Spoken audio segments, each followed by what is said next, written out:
Noah proposed an idea to Moxie, suggesting that he could accompany one of the investigators on the field trip. Moxie reacted with disbelief, questioning his reasoning. He explained that Braden was his brother, and if Braden accompanied him, the school would have no reason to worry. Moxie, still unconvinced, asked why he would ever want to go to the Linwick estate, pointing out that the chances of someone recognizing Vermil were much higher there. Internally, Noah weighed the risks. He considered what was more dangerous: staying at the school where a demon might be lurking, ready to slaughter everyone, or bringing Todd and Isabel to the Linwicks after allowing them to take runes from his book. Seeking more clarity, he followed up with another question, asking Moxie what would happen if someone managed to obtain runes from another noble house and learned them. Moxie immediately dismissed the idea, advising him to throw out any runes he found lying around, as they were most likely fakes. She explained that noble houses deliberately introduced counterfeits to create artificial scarcity and maintain high prices. While the fakes functioned well individually, combining them could have disastrous consequences. At best, the combination would fail. At worst, it could shatter one's soul. Still, Noah pressed further, asking her to assume the runes were real. Moxie admitted that if the runes were genuine, it would be difficult to trace anything back to their original owners. She explained that runes often had minor variations, and there was a possibility of unknowingly learning a rune that a family had kept secret. However, as long as one didn't go around flaunting them, there wouldn't be an issue. Satisfied with her response, Noah quickly moved on to his next concerns. He asked if anyone would believe him if he reported that an incredibly powerful demon was on school grounds. Moxie dismissed the idea immediately, saying there was no chance anyone would take him seriously. Curious, Noah then asked if she would be believed if she reported it instead. Moxie hesitated, questioning why he was asking such unsettling questions, as she casually lifted a mug using her plant magic. Without hesitation, Noah revealed the truth. There was a demon. Moxie reacted with shock, and he elaborated, explaining that the Linwicks had been attempting to summon one. As his expression darkened, he asked if that was a serious problem. Moxie confirmed that it was, in more ways than she could count. He then asked one final question. Which was more dangerous, the Linwicks or the demon? Moxie considered it carefully before responding. For most people, the demon would be the greater threat. But for him, without a doubt, the Linwicks posed the greatest danger. Noah acknowledged her response but pointed out that it was only true if he was Vermil. Moxie, growing frustrated, demanded more context about the demon and urged him to make sense for once. Noah, his expression turning ominous, clarified his stance. As far as the Linwicks were concerned, he wasn't Vermil. He was the demon. Noah told Moxie everything he had learned from Braden and laid out his plan. She reacted immediately, running off while muttering about preparations. He trusted that she wouldn't tell anyone else about the demon, as doing so would risk exposing his cover, or at least he hoped she wouldn't. Either way, there were other matters he needed to handle. The next morning, he met with Todd and Isabel for their first class together in quite some time. Inside the classroom, he admitted to them that he had been a poor professor over the past few days. There would be no lesson today, he just needed to discuss a few things with them. Todd, hearing this, immediately assumed he was in trouble. Instead, Noah told them that they deserved to know the truth, at least some of it. He explained what he could about the Hellreaver, the upcoming field trip, and the demon. To his surprise, they took the news better than expected.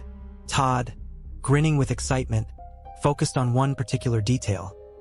Noah had managed to get an investigator drunk while that investigator was in the middle of solving a murder he himself had committed. Todd found that impressive, calling it badass and asking if Noah had always been this awesome. Isabel, though not as enthusiastic, acknowledged that while awesome might not be the right word, she couldn't exactly disagree. Curious, Isabel questioned why he had shared all of this without having them swear a rune oath. Todd, ever practical, speculated that maybe Noah expected them to die. If that happened, the backlash from a rune oath would take him down with them, which was an important consideration, especially with a demon roaming around. Noah dismissed that idea, explaining that he had been thinking a lot about rune oaths and their usefulness lately. Isabel pressed him further, asking why he hadn't made them swear one. Noah's answer was simple: because they were his students.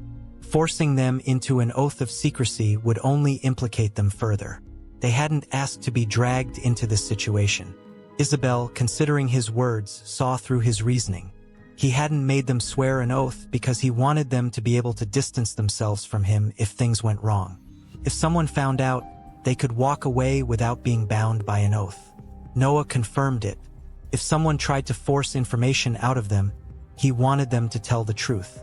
Their lives weren't worth sacrificing over this. They weren't responsible for his failures. He was their teacher, and the burden was his alone.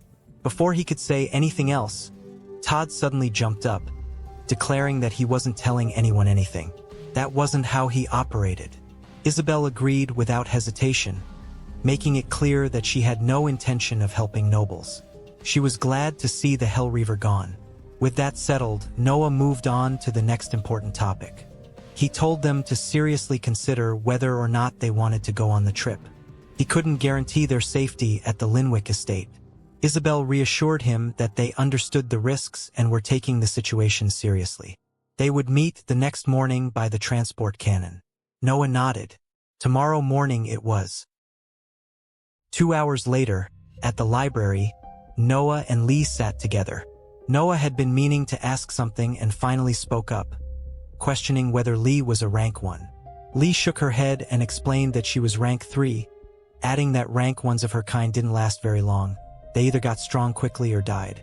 Noah acknowledged the answer before shifting the topic to what Lee had taught while he was out. Lee responded that she had gone over the basics of imbuement. She mentioned that Moxie and Emily already knew how to do it, but it was new for Todd and Isabel, or at least it should have been. Curious about what that meant, Noah pressed further. Lee explained that Todd had already known how to imbue things, something Noah hadn't expected.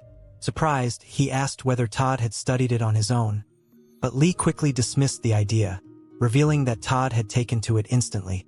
He was a natural. The revelation triggered a realization in Noah. He recalled that Todd had been imbuing his eyes to use his heat rune and asked Lee to confirm it. Lee nodded and explained that imbuing a body part with a rune enhanced its related function. In Todd's case, imbuing his eyes with heat made them more sensitive to thermal energy.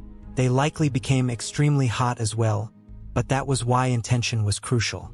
Noah found it interesting and wondered why Todd had been so naturally skilled at it.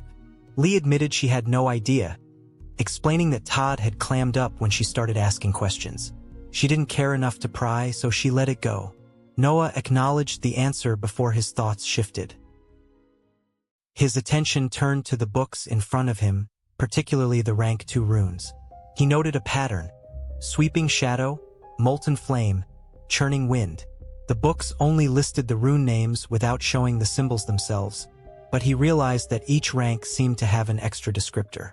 He mused about what a rank 5 rune might be called, joking to himself that it might end up as an absurdly long and convoluted name, one that could trip up an opponent just by making them say it. The thought made him smile. Lee noticed and asked why he was laughing, but Noah brushed it off, apologizing.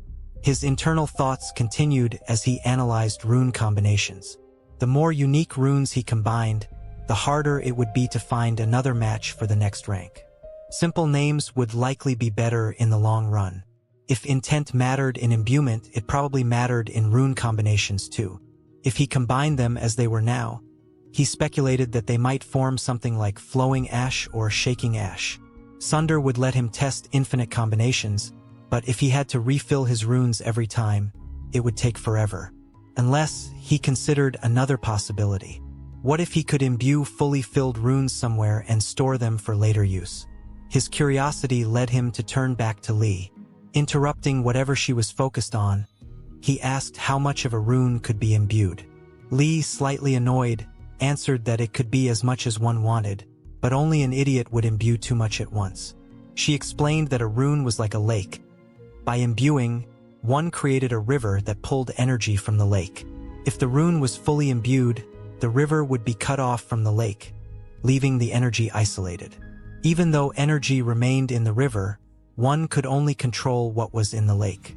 Worse, fully splitting a rune away from oneself would cause soul damage. Noah wanted to know just how much damage that would be. Lee said it depended on how closely tied the rune was to the user. If it was new, it wouldn't be much of an issue. Suspicious, she asked why Noah was so interested. Noah's mind raced as he formulated a plan. If he could collect a vast number of runes, fully filled, he could mix and match them. With Sunder allowing him to separate them and imbuement giving him a way to store them, he could remove runes from his soul while testing other combinations. He wouldn't stop at just one perfect combination. He would gather all the perfect ones. Walking around with an arsenal of fully charged, perfected runes would give him an unmatched advantage. Lee snapped him out of his thoughts by pointing out that he was drooling.